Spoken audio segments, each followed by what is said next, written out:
যখন ব্রিগেডের মিটিং হয়, মসজিদে যখন টিভি সুলতানের আদান হয়, আপনি বেঈমান মুনাফিক গাদ্দার গরিবকে লুটে যারা খায় এদের মুখের দিকে তাকিয়ে থাকেন তো আপনারা। বিহারের মতো লক্ষ আপনাদের শেষ হয়ে গেল। আজ এই ভারতবর্ষে তোমাদের বাপ-দাদা সম্পত্তির টাকা দিয়ে গেছে, যে টাকাটার 12 বছর ইনকাম হলো 22 থেকে 30,000 কোটি টাকা।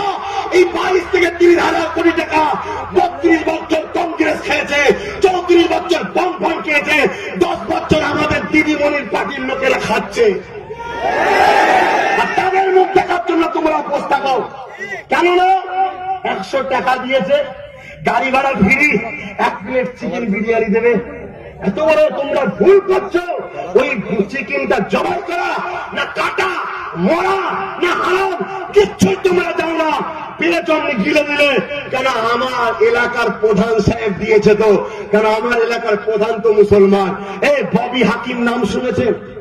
ও তো হাজি হজ করে এসেছে, শুনছেন? হজ করে এসেছে। এই ও হাজি, ও তো বেঈমান।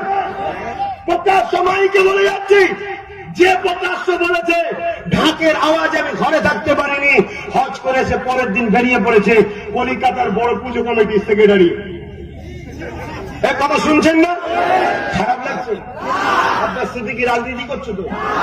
করছে তো? হ্যাঁ করছি, বেশ করছি, 100 বার করবো।